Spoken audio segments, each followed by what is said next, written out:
మంచు మనోజ్ వ్యక్తిత్వం తెలిసిన వాళ్ళు అతను రూపాయి 10 మందికి పెట్టే వ్యక్తే మంచి కుర్రోడు అని చెప్తారు. అదే సందర్భంలో కుటుంబంలో కూడా తల్లి లక్షణాలు ఉన్నటువంటి బిడ్డ అని చెప్తూ ఉంటారు. అదే సందర్భంలో తండ్రి అంటే అపారమైన ప్రేమ ఉన్నటువంటి వాడు, సూటిగా వెళ్ళిపోయే మనస్తత్వం ఉన్నటువంటి వాడు విష్ణు అని చెప్తారు. ఇతను కొంచెం జాగ్రత్తగా ఉండేటటువంటి వ్యక్తి అని చెప్తుంటారు. అయితే అసలు పాయింట్ ఇవాళ మనోజ్ పరిస్థితి. తనకి మంచి సపోర్ట్ అయితే ఉంది.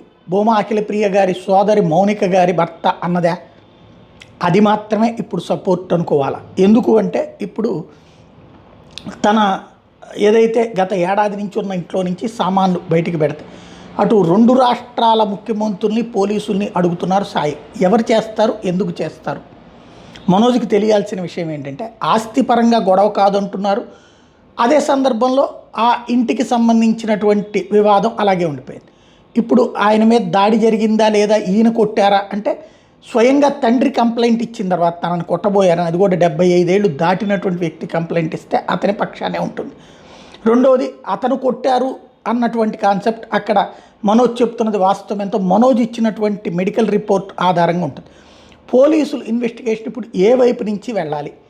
ఇద్దరిని పిలిచి ప్రశ్నిస్తారా అంటే ప్రస్తుతానికి అది జరగట్లేదు.